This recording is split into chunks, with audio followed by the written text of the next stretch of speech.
오늘 우리에게 주시는 하나님 말씀은 열왕기하 24장 8절에서 20절 말씀입니다.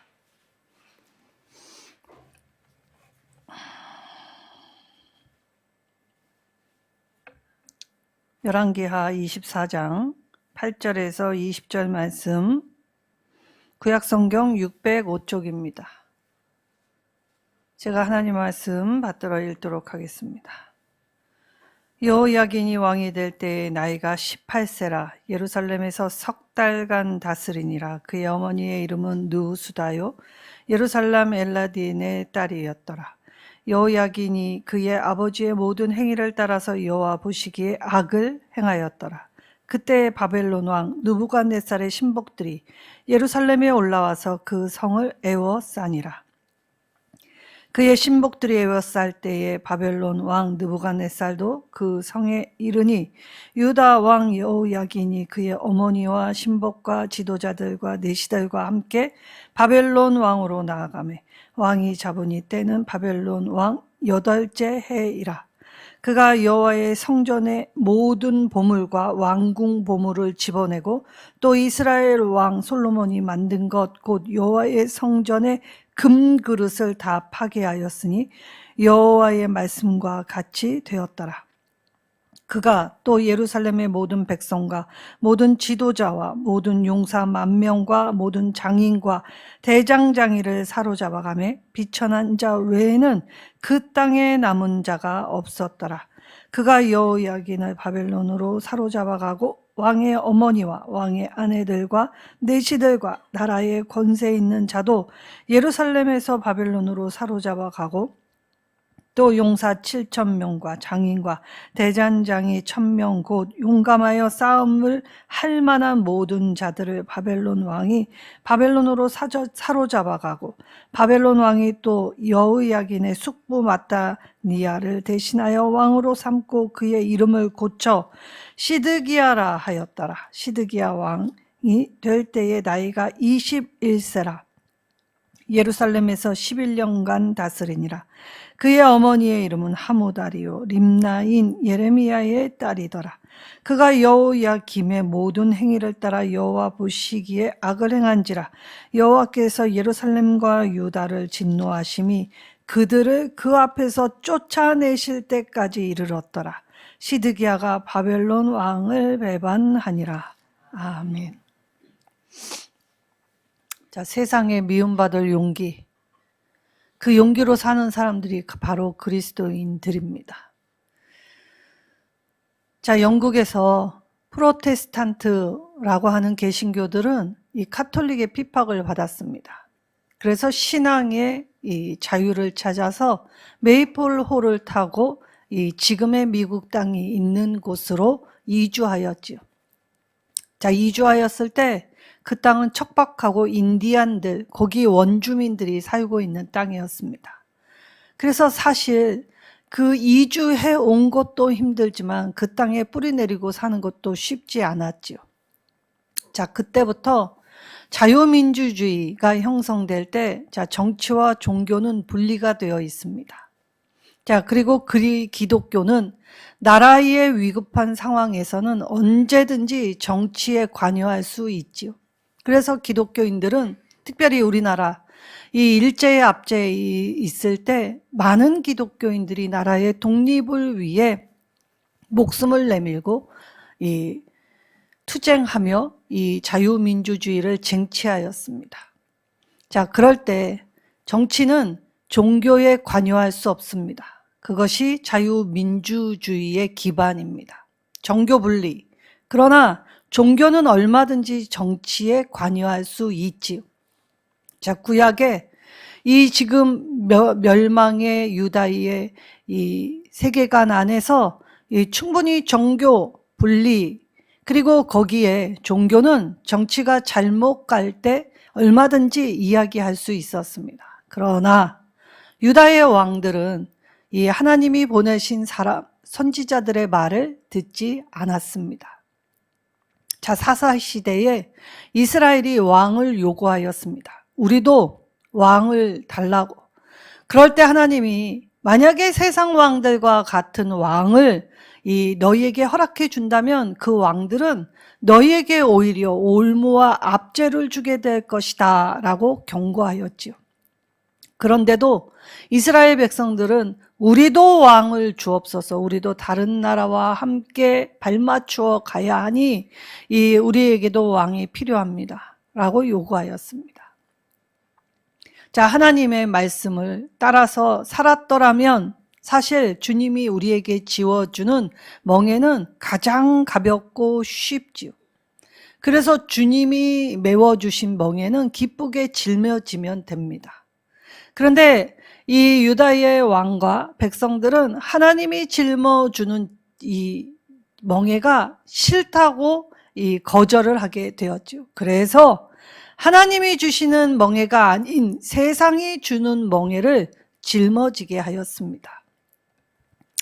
자, 오늘날 우리가 교회 생활을 할 때에 코로나, 사실 우리가 예배를 쉬어본 적이 없습니다. 그런데 코로나 때에는 우리가 교회의 문을 닫을 정도로 기독교인들에게 큰 충격이 아닐 수 없었죠. 자, 그리고 지금 현실이 어떠하느냐라고 할 때 목사가 정치적 발언을 하면 이제 잡혀가는 세상이 되었습니다. 자, 국회의원 78명이 개신교, 특별히 기독교 폐쇄안을 이 법으로 발의하였습니다. 그래서 만약에 이 악법이 통과가 되면 교회는 문을 닫아야 할 지경에 이르렀죠. 자, 거기에 대통령이 공식 석상에서 자기를 욕했다고 이제 이 개신교 가만두고 볼 수 없다. 그리고 목사의 설교를 철저히 검열해서 정치에 보복을 반드시 행하겠다라고 공포를 하였습니다. 자, 그런데도 아직도 국민은 그리고 성도는 깨어나지 못합니다. 잘못된 권세도 그 권세에 순응해야 한다고 하였지요. 그러나 기독교는 그렇지 않았습니다. 늘 목숨을 내걸고 하나님의 말씀을 따라서 이 나라 안에서 하나님께 자유롭게 예배하기 위하여 책임을 감당하였고 그 일을 감당하기 위해 헌신했던 자들은 바로 성도들이었지요. 오늘 유다의 상황과 우리나라의 상황이 별반 다르지 않은 것처럼 보입니다. 자, 오늘 말씀을 통해서 우리가 세상에 미움받을 용기를 가지고 이제 나라와 민족을 어떻게 섬겨야 할 것인지 결단하고 다짐해 보아야 하죠. 바른 분별력을 가지고 내 작은 힘이지만 그 작은 힘으로 무엇을 할까가 아니라 그 작은 힘을 보태서 이 새롭게 변화하는 일에 같이 힘을 모아야 할 때가 바로 지금이라는 것입니다. 어쩌면 우리는 이렇게 자유롭게 주의 이름을 부르고 주의 말씀을 듣는 것이 이제 문이 닫힐 시대가 오고 있다는 것이지요. 자, 그럴 때에 우리가 하나님의 말씀인데도 말씀을 선포하지 못하게 되게 되지요. 베네수엘라는 고작 13년의 이 시간 동안 2명의 지도자에 의해서 망가졌습니다. 망가지는 건 참으로 쉬웠습니다. 자, 그때 개신교 목사 700명, 아니 그보다 더 많은 사람들이 고문을 받고 감옥에 갇히게 되었죠. 그리고 이번에 이 마도로가 체포되면서 3일 만에 감옥에 갇혔던 700명의 목사들이 가족의 품으로 돌아갔습니다. 자, 우리나라가 이제 베네수엘라와 같은 모습이 될 수도 있다라는 우려 깊은 한탄식, 한숨, 그리고 여러 가지의 걱정들이 참 많죠. 자, 이때 오늘 하나님이 들려주시는 말씀, 자, 유다의 마지막 왕들의 이야기가 나오고 있습니다. 그런데 하나님은 유다를 징계는 하셨지만 거기서 끝내려고 하시진 않습니다. 다시 이 무너지고 망가졌던 그 모습에서 다시 하나님의 사람으로 회복시키려는 하나님의 방법, 그래서 하나님은 바벨론을 사용하고 계시죠. 자, 세상이 어떤 말을 하든지 하나님은 하나님 자신의 일을 하십니다. 자, 오늘 2명의 왕, 특별히 마지막 왕의 이야기가 나오고 있지요. 자, 사실 이 요시아의 세 아들이 통치를 하게 됩니다. 자, 그럴 때 세 아들 모두 이 므낫세와 같이 그리고 여로보암의 길로 행했다라는 평가를 받았죠. 자, 여기 이 여호아스는 3개월 통치하고 왕위를 폐위당했습니다. 자, 그럴 때 첫째 아들이었던 여호야김이 이제 왕위를 애굽에 의해서 받게 되죠. 그래서 11년간 통치합니다. 자, 그럴 때 11년간의 통치 안에서 여호야김은 므낫세와 같은 길을 걸었다라고 하나님이 평가하십니다. 그래도 마지막 때에 기회를 주셔서 11년이나 통치하였는데도 불구하고 여호야김은 어떻게 할 줄 몰랐습니다. 그래서 하나님이 주시는 멍에를 기쁘게 짊어지는 것보다는 세상 왕이 주는 멍에를 짊어지려고 애쓰게 되었지요. 자, 그럴 때에 여호야김 폭정은 말할 수 없이 심각한 상황이었습니다. 자, 여호야김이 어떤 11년을 어떤 일을 자행해야 했느냐라고 하면, 자, 유다의 모든 우상 숭배를 다 부활시켰습니다.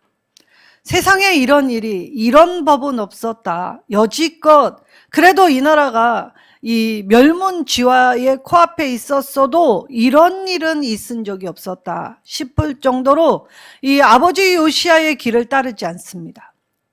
그리고 순식간에 아버지 요시야가 척결했던 우상을 이 성전 안으로까지 가지고 들어오지요.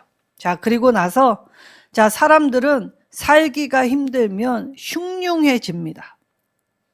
자, 먹고 살기 힘들기 때문에 이 사랑을 잊어버립니다. 그리고 철저히 자기 중심적으로 변하지요. 그래서 사랑 없는 사회가 되고 정말 살맛 안 나는 사회가 될 수밖에 없는 것입니다. 자, 그러니 삭막하고 그리고 할 수만 있으면 서로의 뒤통수를 때리려고 하는 이때에 그들이 하나님을 갈망하기보다 오히려 우상 앞에 가서 점치는 일, 오늘의 운세, 내가 오늘 그리고 나의 내일이 어떨까? 자, 오늘을 충실히 살아내려고 하지 않고 흉흉하니까 미래의 일이 어떨까라고 점쳐서 나의 노력, 나의 헌신 이런 것이 아니라 그냥 편승해서 좋으면 좋은 것이 아닌가라고 생각했다는 것이죠. 자, 여기저기 의견이 분분합니다. 자, 누가 옳다, 네가 맞네, 내가 맞네 라고 하면서 이 분분하죠. 이때에 해설하는 사람들은 이 각자의 다른 시각으로 이야기를 하게 됩니다. 자, 그럴 때 우리는 잘할 수 없으면 그들의 시각을 다채롭게 조합해 보면 이 공집합, 교집합, 그래서 이 정확한 핵심이 드러나기 마련이지요. 자, 여호야김이 11년 통치할 때에 불안했기 때문에 이 불안을 무엇으로 감추었느냐? 자, 폭정으로 감춥니다. 그래서 이 국민들의 세금 고요를 짜기 시작하죠. 자, 그 고요를 짜서 무엇을 했는 줄 아십니까? 자기의 왕궁 짓는 일을 하기 시작합니다. 허언증, 허세. 그러니까 아무것도 없는 사람, 골빈 사람은 그럴듯하게 위장하는 게 예나 지금이나 사람의 본성 안에 있는 표식이라는 것이죠. 그래서 이들은 이 자기의 허세, 그래서 내가 망하지 않는다, 이 내가 가지고 있는 힘이 어떠한 줄 아느냐라고 하면서 약한 자들을 골라서 이 자기가 여지껏 강한 자에게 맛보았던 억울함을 오히려 약한 자들에게 풀어 해소하는 실정이 되었다는 것입니다. 근데 여기 더 심각했던 건 무엇이냐? 바로 하나님의 선지자들을 죽이기 시작합니다. 자, 므낫세는 선지자 이사야를 죽였습니다. 자, 히브리서에 보면 이사야가 톱으로 썰려 죽었다라는 전승이 있지요. 뭐 전설 따라 삼천리라고 할지 모르지만 사실 이 믿음을 가졌다가 죽은 사람들이 참 많았습니다. 자, 근데 이 여호야김이 아버지 요시야를 닮는 것은 고사하고 오히려 악한 왕 므낫세의 행보와 아주 비슷한 일을 하지요. 이 선지자 우리야가 이 여호야김의 핍박을 피해서 애굽으로 도망을 갔는데 끝까지 애굽까지 추적하여 이 우리아를 잡아와 죽여버렸습니다. 자, 우리아만 죽인 것이 아니죠. 선지자 예레미야도 갖은 고난의 쑥과 물을 먹이면서 아주 힘겹게 했던 왕이 여호야김이었다는 것입니다. 자, 그래서 여호야김, 자, 바벨론의 1차 침공에 의하여 이때에 잡혀간 사람들은 바로 우리가 아는 다니엘과 세 친구들. 그래서 BC 605년에 1차 포로로 이 유다의 귀족들, 왕족들이 끌려가게 되지요. 그리고 여호야김은 아주 비참한 말로로 이 바벨론으로 끌려가서 죽었습니다. 그리고 그의 시체를 예루살렘 문 밖으로 던져버릴 정도로. 그리고 이 여호야김은 예수님의 족보에 들지 못하게 되었지요. 그리고 나서 그의 아들 여호야긴이 이제 왕위를 이어받습니다. 자, 여호야긴이 18세에 왕위를 이어받게 될 때에 여호야긴은 약 3개월을 다스렸다. 자, 역대하를 보면 역대하에는 3개월 10일 일했다라고 기록해 놓았죠. 근데 우리 열왕기상에서는 18세의 왕이 되었는데 역대하에는 8세의 왕이 되었다라고 되어 있습니다. 자, 그러면 왜 18세와 8세의 차이가 있을까라고 할 때 그 히브리어의 숫자를 표기할 때 이 10과 8을 나누어서 표기를 할 때 이때 이 필사자들의 오류가 아니었을까라고 여겨지지요. 그러니까 18세의 왕위를 받게 됐지만 고작 3개월. 자, 그러면 3개월에 왕으로서의 행보 무엇을 할 수 있었을까? 근데 그렇다면 고작 3개월 왕위에 있다 폐위됐을 뿐인데 왜 하나님은 여호야긴을 이처럼 가혹하게 대하셨을까라고 생각하면 오산입니다. 자, 사람의 악함은 11년이나 3개월이나 이 악한 건 다 똑같았다. 그래서 이 예레미야서나 선지서를 보면 여호야긴도 이 3개월의 짧은 시간 동안 만만치 않게 이 하나님의 선지자를 멸시하고 무시하고 조롱했다는 것이죠. 자, 우리는 죽이면 악한 죄라고 하지만 하나님은 이 죽이는 것과 겸하여 조롱하고 멸시하는 것도 같은 죄로 보십니다. 그래서 여호야긴이 이제 짧고 비극적인 통치로 인하여서 이제 이 바벨론의 이 포로로 잡혀가게 될 때에 사실 우리는 조상 탓, 내 탓이 아니요 조상 탓이었다라고 핑계할 수 없는 것은 하나님은 각자를 다 살펴보십니다. 면밀히. 그리고 우리의 깊은 심연, 나도 나를 잘 모르는데 하나님은 내 깊은 심연을 깨뜨려 보시기 때문에 하나님을 속일 수 없지요. 자, 이때에 그래서 3개월 통치, 그렇기 때문에 느부갓네살이 이 자신에게 이 처벌을 가혹하게 하지 않을 것이라는 기대를 했다면 오산입니다. 자, 가벼운 처벌을 기대한 게 아니라 철저하게 유린되어서 2차 포로로 끌려가게 되죠. 이때 함께 끌려간 사람은 선지자 에스겔이었습니다. 자, 점령국이 피점령국의 왕궁과 그들이 섬기는 신전을 털어가는 건 고대의 전쟁에는 늘 있었던 일입니다. 자, 그러면 왜 신전을 털어가느냐? 너희 신은 너희를 지키지 못했다 하는 조롱과 야유입니다. 자, 근데 하나님이 이 이방 이 나라에 이 조롱과 야유를 왜 묵묵히 받으셨는지 아십니까? 자기 백성이 하는 죄악에 분노하셨기 때문입니다. 자, 그러면 하나님이 지키시지 않아서가 아니지요. 자, 오늘 본문의 말씀에 보면 약탈을 해가는데 어떻게 해가고 있느냐? 자, 13절의 말씀을 보면 이 성전의 모든 보물과 왕궁의 보물을 집어냈다라고 하고, 그리고 이스라엘 왕 솔로몬이 만든 것, 그러니까 그때 이스라엘의 가장 찬란했을 때의 솔로몬의 영화, 그 성전의 금그릇을 다 파괴하였다라고 하였습니다. 사실 솔로몬의 성전에 가장 위용이 있었던 건 바로 물두멍 놋바다였습니다. 이 황금소 12마리가 큰 물덩어리를 쥐고 있는 것이기 때문에 어마어마하게 컸지요. 그리고 여기에 이 각종 이 성전의 기물들은 다 금이었습니다. 성전의 기둥도 금, 그러니 얼마나 화려하고 아름다웠겠습니까? 자, 하나님이 세계 모든 민족 중에 너희를 뛰어나게 하실 것이라는 약속을 주셨습니다. 근데 그 약속을 이행하기 전에 전제 조건이 무엇이었습니까? 하나님 말씀을 순종할 때, 하나님 말씀에 온전히 마음을 드릴 때, 그래서 하나님과 동행하고 하나님께 맡기는 삶을 살면 하나님은 솔로몬의 영화, 그래서 이스라엘 왕 솔로몬에게는 세계의 모든 민족이 모여들기 시작했죠. 각종 예물을 들고 찾아왔습니다. 빈손 들고 오지 않았습니다. 그래서 솔로몬의 영화는 이 세상 어떤 나라보다도 어떤 개인보다도 정말 찬란하였다라는 걸 알 수 있죠.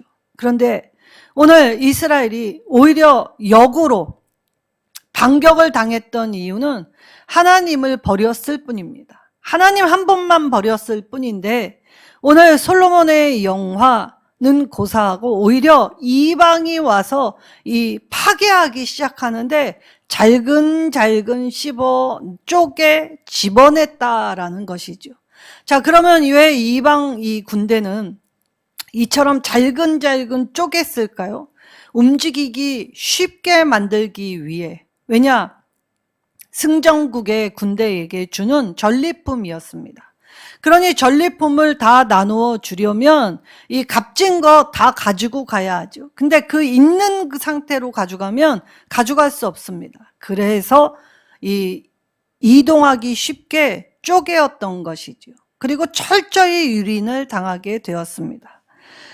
자, 그리하여 이제 하나님이 이 위대했던 솔로몬 시대에 주었던 가장 귀한 것, 고결한 것, 아름다운 것은 이제 하나님이 이 많은 이들이 그 지혜에 놀랍고 그 지혜에 감탄하여 이 하나님의 하나님 되심을 보지 못하고 이제 오히려 이방 나라로 유출되고 강제 반환되고 있는 중, 그러니까 하나님이 주신 것이 지금 역으로 역전된 상황이라는 것입니다.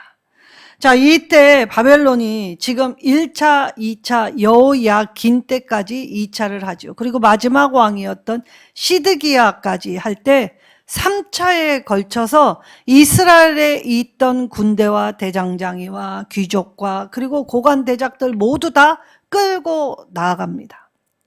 자, 그러면 바벨론 왕이 이처럼 왜 끌고 갔을까? 자, 바벨론 왕도 이유가 있었습니다. 두 가지의 이유가 있었죠. 첫째는 자, 바벨론으로 데리고 가서 그 고급 인력들, 자기 나라를 세우기 위한 좋은 양분을 삼기 위해 그들을 끌고 가죠. 그리고 두 번째, 그들이 다시는 모반으로 자기에게 반역을 저지르지 않게 하기 위하여 이들을 다 끌고 갔다는 것입니다. 그리고 이스라엘 땅의 남은 자들은 비천한 자, 가난한 자, 아무 힘없는 자, 세상이 누구도 주목하지 않는 자들만 남아 있었다는 것이죠. 그러나 그 남은 자들 안에는 하나님을 믿는 사람들이 여전히 있었다는 것입니다.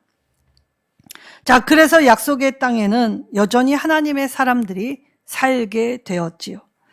자, 그리고 이 여호야긴과 많은 백성은 예레미야의 예언처럼 포로로 끌려갔습니다. 사실 여호야긴은 3개월 10일 일하고 끌려갔기 때문에 사실 어찌 보면 조금 억울할 수도 있겠다라고 생각하지만 이 하나님의 평가는 그도 다른 왕들과 똑같이 악했다라는 평가를 하셨죠. 그러나 여호야긴은 이 옥살이 37년 이후에 이 바벨론 왕이 이 포로의 생활에서 풀려나게 해 주었습니다.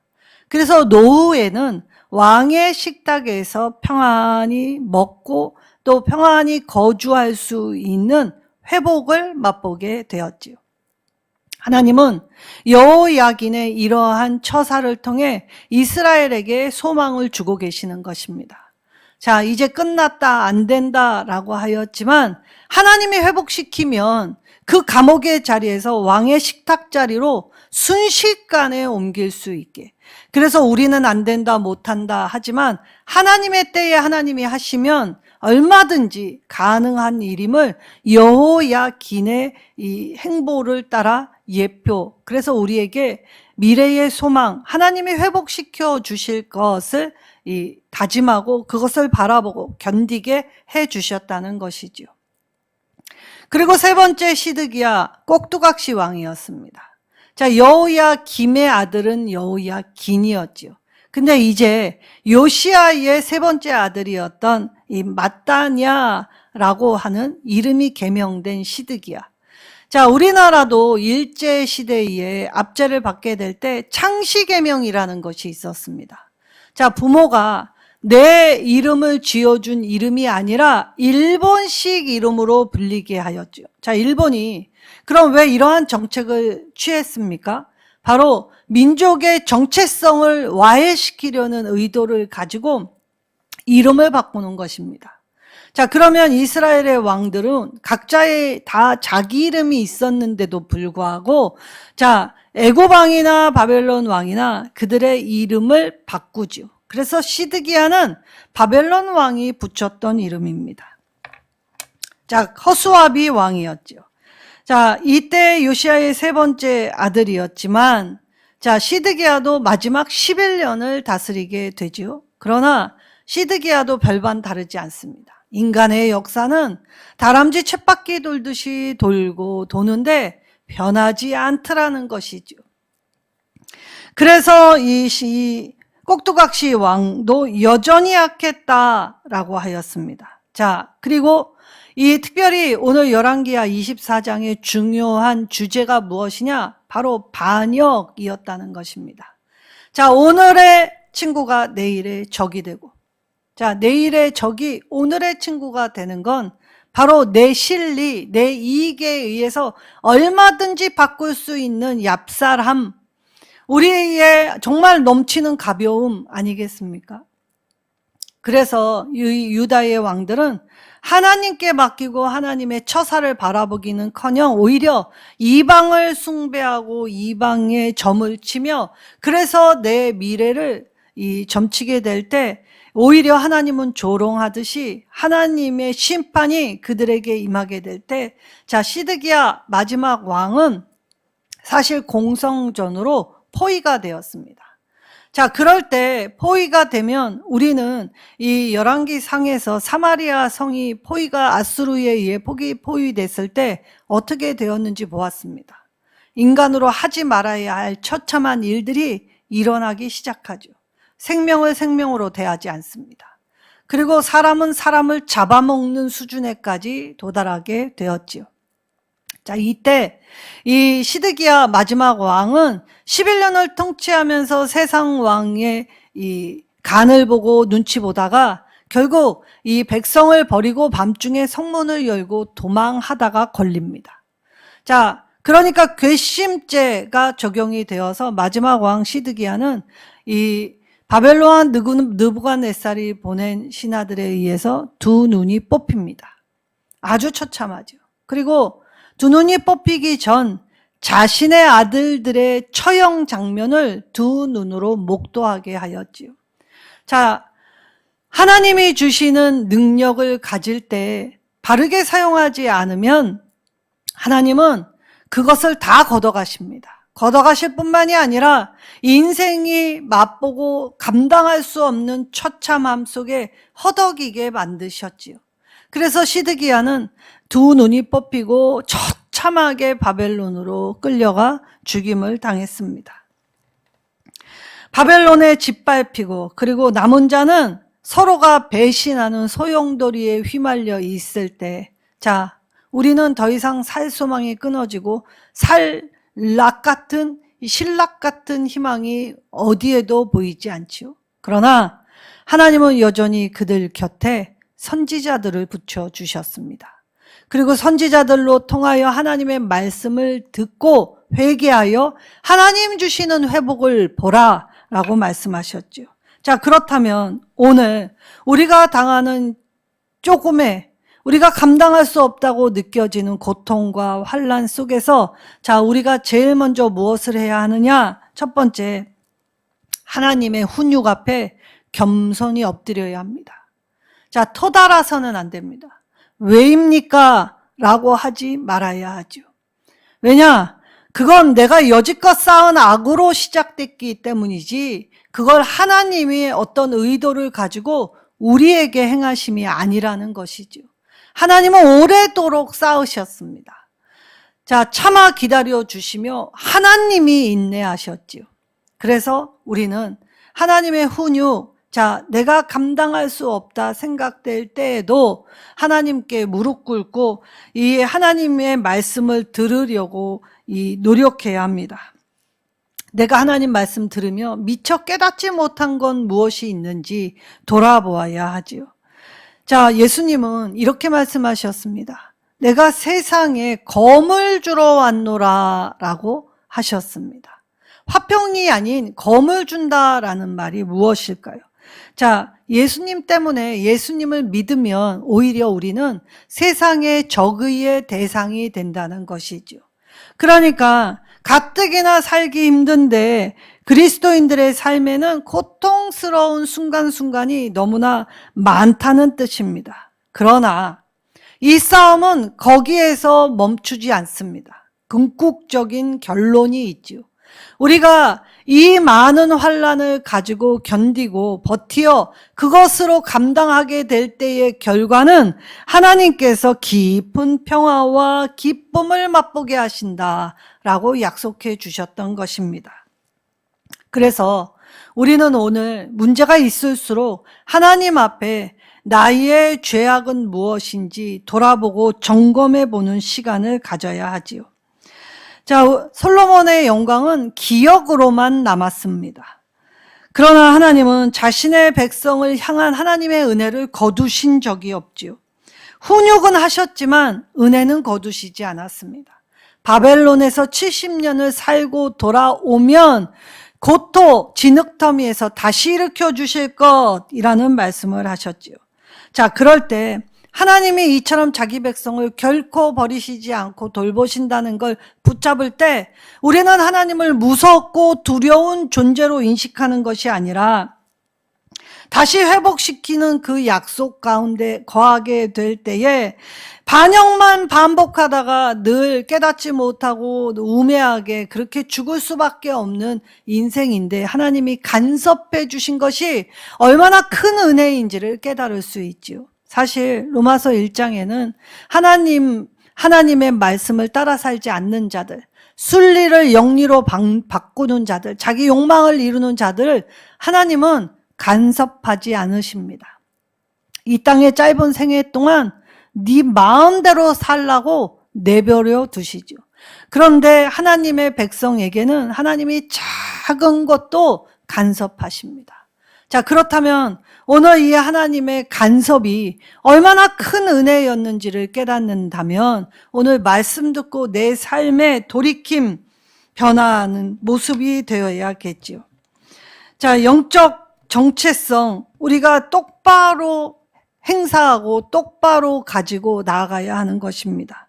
하나님 백성이라는 이 정체성이 무뎌지면 세상과 짝하고 세상 눈치를 볼 수밖에 없지요.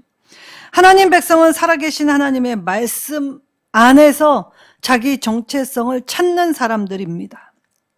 자, 하나님은 솔로몬의 성전의 영화, 아름다움을 하나님 자기 손으로 파괴하셨습니다. 껍데기만 가진 것, 그거 진짜 아니야 라서 껍데기 신앙을 버리게 하여 주셨지요. 그래서 하나님은 그 껍데기를 파괴하시고 다시 시작하기 위해 고토에서 진흙더미로, 그래서 이 사실을 기억하여 이제 우리가 이 껍데기로 붙잡았던 모든 것, 자, 내가 이 처참한 약탈을 통해 내가 성전 제사, 성전 제의, 그리고 그 날, 그것에 집중하며 나가게 될 때 이것은 아무것도 아닌 것, 마음 없이 행하는 건 하나님이 이 가짜로 여기신다. 그래서 하나님은 마음 없이 행하는 모든 것을 다 철저하게 파괴하셨습니다. 그리고 마음으로 하나님을 찾게 만드셨지요. 자, 사람은 오늘 하나님의 말씀을 떠난 사람의 말로를 오늘 유다의 왕들을 통해 배우게 하셨습니다. 그렇다면 오늘 우리가 우리의 성품과 우리의 이 영성을 가지고 주님 오시기 전까지 우리가 완성되는 존재입니까? 아니요. 우리는 주님 오실 때까지도 계속 공사 중인 미흡한 미완성의 모습입니다. 그러나 여호와 보시기에 우리가 합당한 삶을 살려고, 그래서 우리의 변화, 우리가 왜 변해야 하는지 이 필요를 분명히 하며 하나님 말씀 붙잡게 될 때에 예수님은 우리의 불완전함을 붙드시고 우리와 함께 하셔서 완전케 하시려고 동행하여 주시지요. 우리는 더 이상 우물안 개구리로 살아서는 안 됩니다. 우리의 좁은 시야를 하나님 말씀에 넓혀야 하죠. 도무지 바뀌지 않는 내 모습을 하나님 말씀 안에서 철저하게 눈물을 흘리며, 그래서 거기 머무는 것이 아니라 삶의 변화로까지 나아가야 한다는 것입니다. 자, 하나님 백성으로 오늘 내 무뎌진 삶의 자리, 무너진 삶의 자리, 그리고 내가 간과하고 무시하고 하찮게 여겼던 삶의 자리를 다시 방비하고 수축하여 하나님을 향한 신앙인으로, 그래서 하나님이 규정하여 세우신 것 거부하는 것이 아니라 기쁘게 짊어지고 자원하여 헌신하는 자로서 살아가게 될 때 비록 세상에 미움받는 것, 자, 그것은 예수님이 너희를 미워함이 아니라 곧 나를 미워함이다 라고 하셨습니다. 그렇다면 오늘 우리가 주님 편에 서는 일, 때때로 미움받는 곤란한 일, 힘든 일, 어려운 일일지라도 나는 예수의 편에 서서 하나님 나라의 참 백성으로 살겠습니다 결단할 때, 오늘 하나님은 때로는 훈육을 통해서도 변화시켜 주시고, 그리고 결국 하나님이 주시는 회복으로 나아갈 수 있도록 항상 함께하여 주실 것입니다. 우리 일선 누림의 성도들이 하나님을 향한 신앙으로, 하나님 참 백성으로, 그래서 자원하고 헌신하여 하나님 보시기에 심히 아름다운 삶의 자세와 태도를 갖출 때 오늘 하나님이 다시 회복시켜 주시는 그 약속 안에서 살아가게 될 줄 믿습니다. 믿음이 이기는 매일매일의 한순간 한순간이 되시기를 예수님의 이름으로 축원합니다.